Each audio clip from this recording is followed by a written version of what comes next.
ask the Lord for words that you would like to reach your faithful people. Father, Son, Holy Spirit. Amen. Please take out one of the Bibles up in the backs of the pews and open up page 850. In the Gospel of our Lord that was proclaimed by the holy evangelist St. Matthew, 17th chapter, the 17th verse, reads, "And then Jesus said, O faithless and perverse generation, how long shall I be with you? How long shall I bear with you? فأجاب يسوع وقال أيها النشيد غير المؤمنين المنتهي إلى متى أكون معكم إلى متى أختني لكم." In the name of the Father, the Son, and the Holy Spirit. O faithless and perverse generation. I can't think, even if you go back to the times of the Romans, I can't think of more perversity than we see today in this country. My homilies I do not write, as most of you know. I try to share with you my life experiences. And just this past Saturday, yesterday, I had gone to Panera. Anybody here go to Panera besides me? Panera people? Panera, come on. They're making lots of money in Panera. You have a cup of coffee. You like Panera? What do you like the best?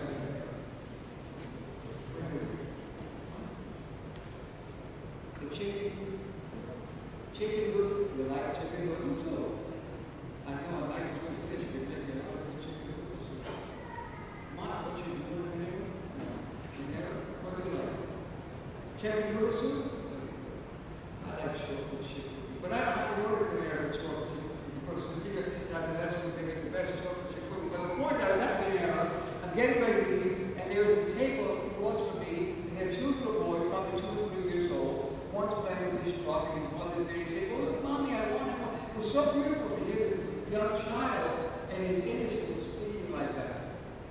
So then, as I got up to me, the father came and sat down, and I said to him, "Oh, what beautiful children. Such a joy to have, especially in a society when people are telling children, choose what gender you want to be." You know what the father said? They'll do that when they're ready. They'll do that when they're ready. Who needs parents like this?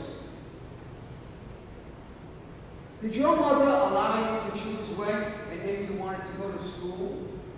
No, of course not. Marina, did you? No, of course not. So we're living in a very perverse society, and in reality, the only light that I see in this society is Jesus Christ. It's the only light I see in this society.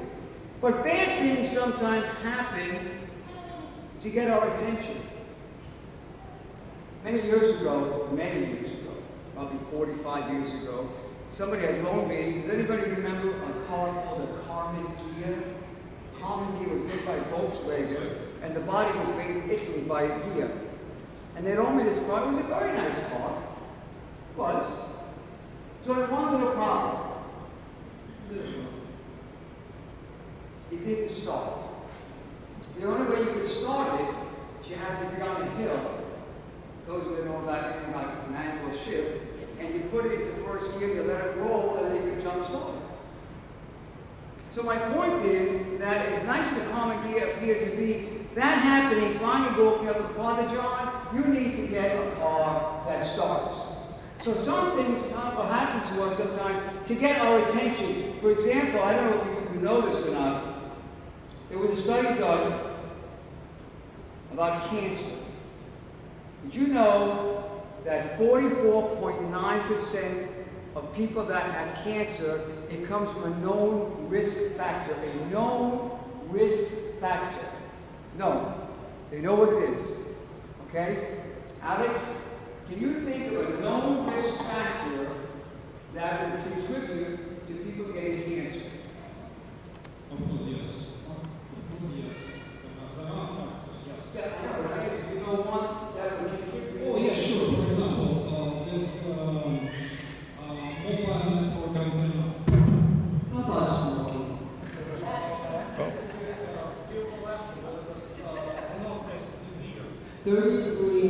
33%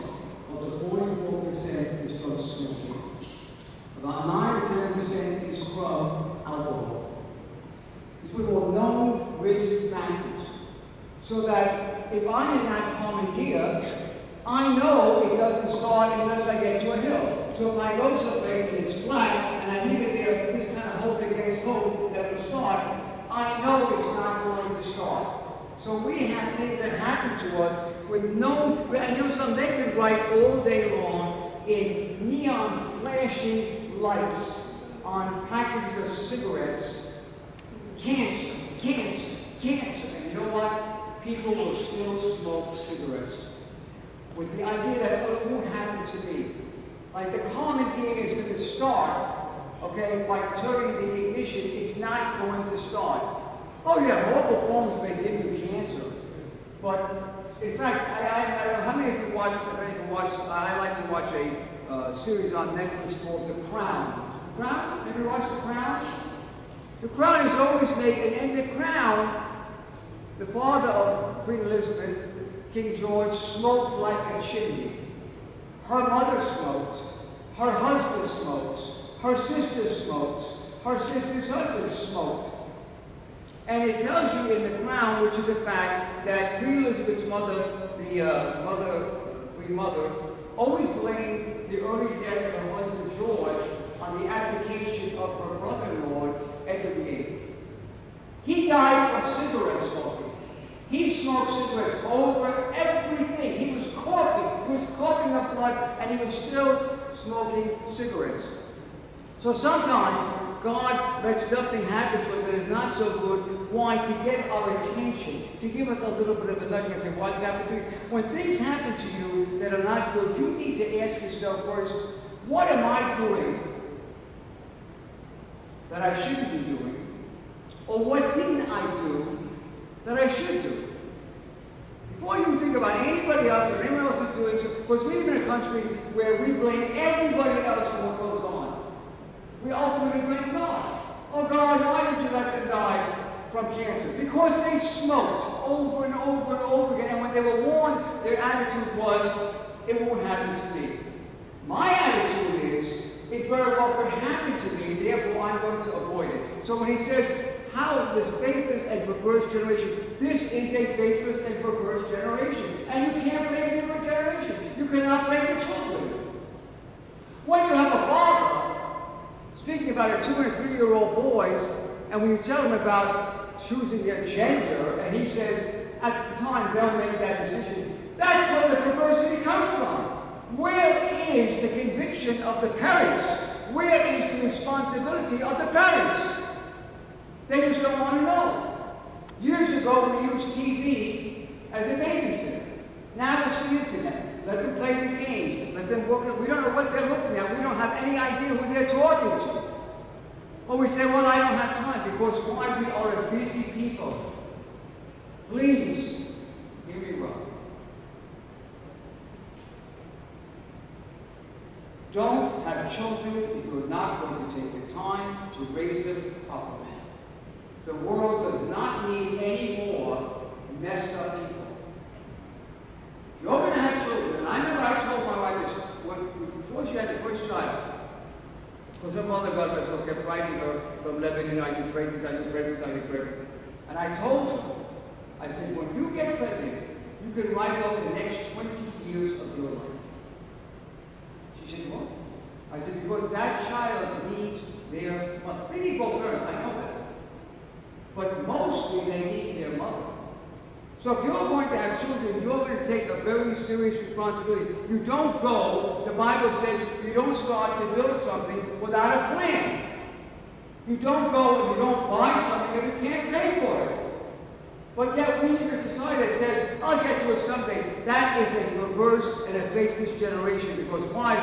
Well, not only do we put our hope and our faith in money, we don't even think about God. I think that what it says on the bills, in God we trust, is a disgrace, because we don't trust in God. We trust in the money. You know it, I know it, we all know it. So what I'm saying to you here is that Jesus gets to the point. It says here, how long do I have to put up with you? It goes on, it says in verse 20. So Jesus said to them, because of your unbelief, for assuredly I say unto you, if you have faith as a mustard seed, a very tiny seed, you will say to this mountain, move from here to there, and it will move, and nothing will be impossible for you. A shred of doubt, unbelief, weakness, and compromise, the strength of faith, pure faith. I've used this example many times, but I love it. Did you ever mow a lawn? Who here has mowed their lawn? Oh, yes. You mowed it. Okay, now you're mowing the lawn. And it's hot, right? You're perspiring. Women don't sweat like a baby. You're perspiring like this. You're just full of the perspiration, right? What's your favorite thing to drink when you're that hot and you're that full of perspiration? What would be the thing you'd like to go drink? Iced tea. So on the island in your kitchen, and let's say you have a cat. You have a cat? I've had You've had cats. So she comes in.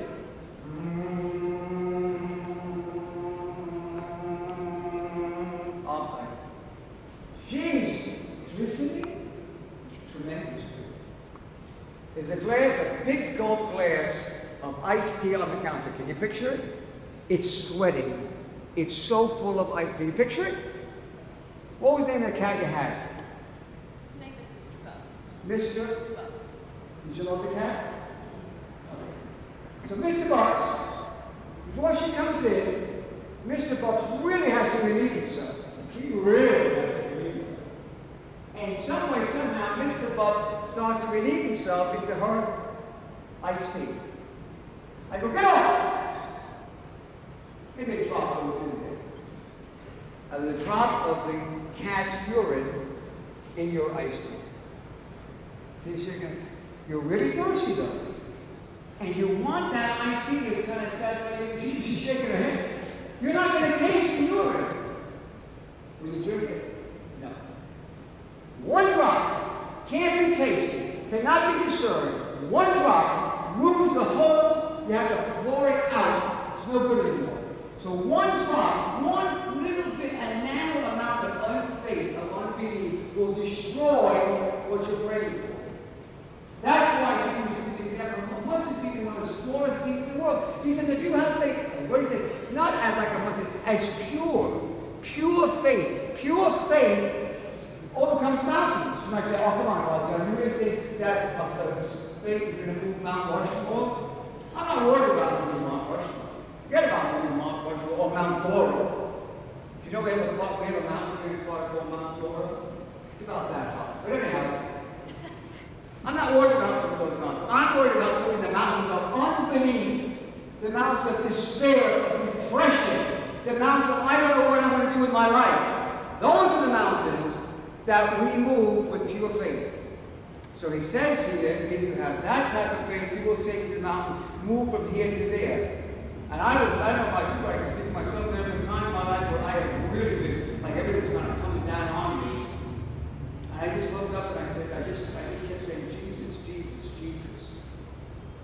And eventually, with the grace of God, you might say, why didn't Jesus immediately remove it? Because maybe Jesus was trying to get my attention more. Maybe Jesus was trying to teach me. Maybe Jesus was trying to get me to think, but what led me to that situation? So, a little amount of pure faith. That means no disbelief, no second guessing. When people come and say, oh, that's not going to happen. Remember Charlie Azar? 1976, where's Douglas? Remember Charlie Azar? That's right, you were not even around. Forget about it. She was born. Charlie Azar, God rest his soul, a wonderful man. Most of you don't know this, maybe some of you do. When we came to this building in 1976, we did not own the building. We were going to rent it for $500 a month. I hoped that we'd get it, but it didn't look like it. And Uncle Charlie said, if you move into that building, you will destroy the congregation. You'll never be able to buy it, and you will destroy the congregation. Remember his words right here. I said, Uncle Charlie, I don't see it that way. Most of you cannot appreciate, you didn't live through it. You did. How much it was difficult to get this in the first place and to keep it. So that type of pure faith, and I remember even more so, after a year when the people that owned the building told us we were going to have to move out, they were going to sell it, blah, blah, blah. And I was up in my office on the 3rd floor, and I knelt at the end, and I said, Lord, I don't know if you want this building. I know I want it, but I don't know if you want it. But that's where we had to have faith for God to do what God's going to do. And we are in such a hurry in America. We want instant. That's why some churches had it full of people. Just come up and accept Jesus as your personal Savior. How many of you are naturalized American citizens? Came from another country, but you ended up and became an American citizen?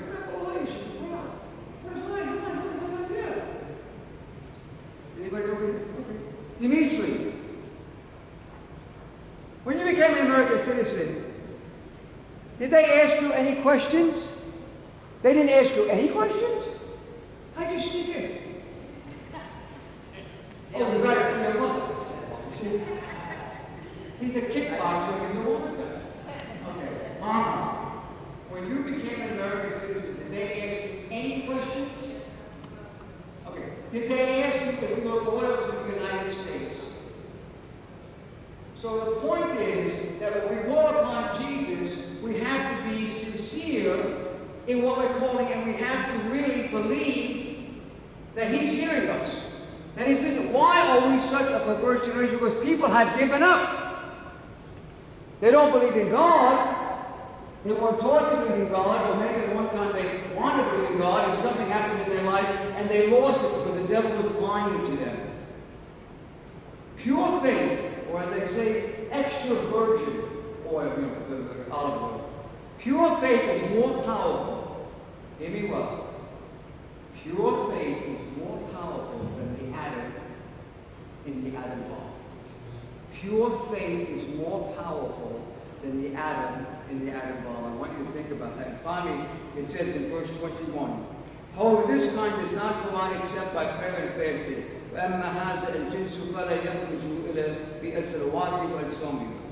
Fasting, proper fasting. Because some people fast. The idea of fasting is to build up your spiritual strength. But some people went into fasting period, like we just concluded in honor of the Virgin Mary. Some people, all they're thinking about is the fast. How miserable they are, how they can't eat this and how they can't eat that. That's not the purpose of fasting. The purpose of fasting is to get you to take your mind off the things that distract you. Because we are distracted. Constantly distracted. This is a country, this is a society where people have to have noise. They have to have something to attention rather than just the idea of sitting with nothing. How many of you, I don't know, do any of you actually have a time on a daily basis where you do nothing but chill? Thank God. Thank God. You need that time. You need that time to re-energize. You need that time to refocus. Because we're always going. I was besieged with this when I was a child. Most of you don't remember this, maybe unless you're my age or something.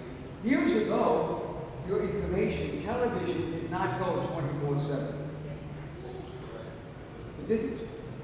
In fact, outside of the major cities, we're lucky if you even got a channel. Where's Sydney? Am I right? You're lucky if you got one channel. We were big time in New York. We had 5 channels. NBC, ABC, CBS, and 2 local channels. And it was maybe 1 o'clock in the morning, 12 o'clock in the morning, they went off. And there was a pattern. I never understood why this pattern was there. Who's going to refocus a TV? Who has the ability to do that? They had a pattern, and they had a very pleasant sound. This was the sound.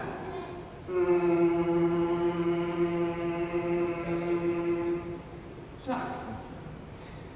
We're so used to be having noise. I went to what we call in the Middle Eastern culture a hafla, like a dance in Brooklyn.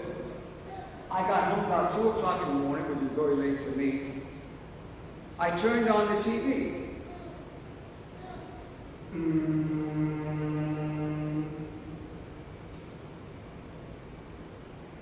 My mother woke up. She said, "What are you doing?" I said, "Just having some tea." I came back in the house. She says, "Why is the TV on?" I said, "Well, you know," she said, "there's nothing there."